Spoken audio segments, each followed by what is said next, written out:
Okay. So meron na naman tayong bagong pasyente rito mga kaibigan. Asus. Yan. Naka mid-end naman siya. Naka Intel Core i5 mga kaibigan. Asus TP500L series.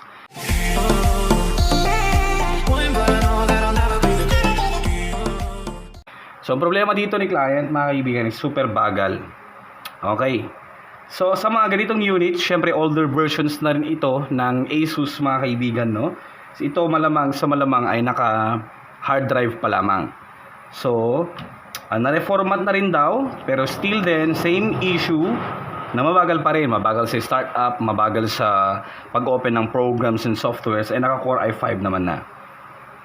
Ang papalitan na natin dito mga kaibigan, gagawin na nating solution dito is SSD upgrade na, no? Kasi syempre may kalumaan na rin daw, may edad na rin daw tong unit nila, ma'am, sir. Kaya oras na rin para ipatingin nila, no? So yun na ang solution na naisip ko rito mga kaibigan, aside from RAM upgrades or whatsoever. Okay na yung specs dito na Core i5. So ang gagawin, idadagdag lang natin ngayon, ang papalitan lang natin is yung kanyang hard drive. I-upgrade natin siya into SSD. So yun ang ilalagay natin. So buksan muna natin to mga kaibigan.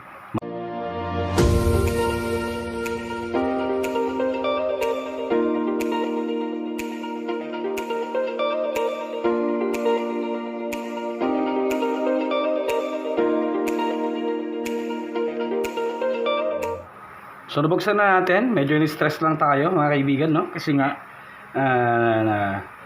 medyo syempre hindi pa na daw nabubuksan to as per client. Ngayon lang. So okay na okay siya.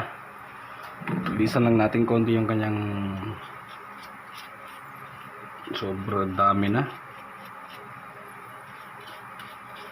Spinning fan.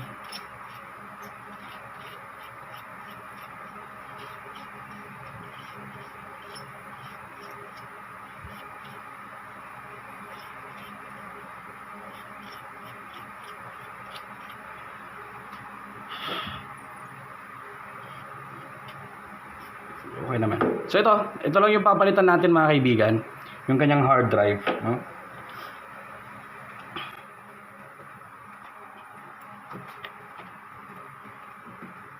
Tagalin lang natin yung kanyang drive. So ngayon palitan natin to ng solid state drive. So meron siyang ilang GB ba to? So meron siyang 500 GB mga kaibigan.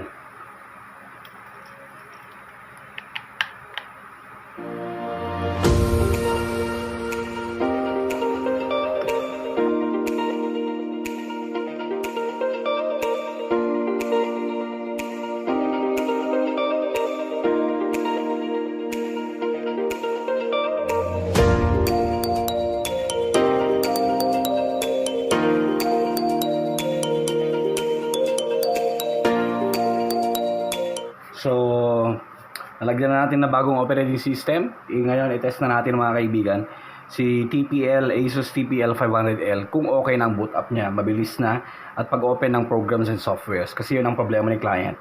So yan, pinalitan natin yung kanyang hard drive, 500 GB to. Pinalitan natin ng solid state drive, RAM stand nilagay natin mga kaibigan. So i-open natin to, turn on natin.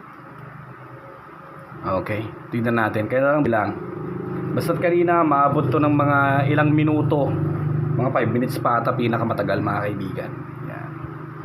So I think so far so good. Boot up niya. Yan. So pag open naman ng softwares and programs, syempre matik yan mag-open mga kaibigan, no? Kasi nga naka SSD na siya. Kahit magkakasunod-sunod pa yan, mag-open. Kayang-kaya lang niya. So okay na siya. SSD upgrade lang katapat dito mga kaibigan, no? Kasi nga syempre meron, kahit na high end to or kahit na okay naman, no? Still then ang nagpapabagal na dito is yung kanyang hard drive. So okay na siya. Thank you for watching.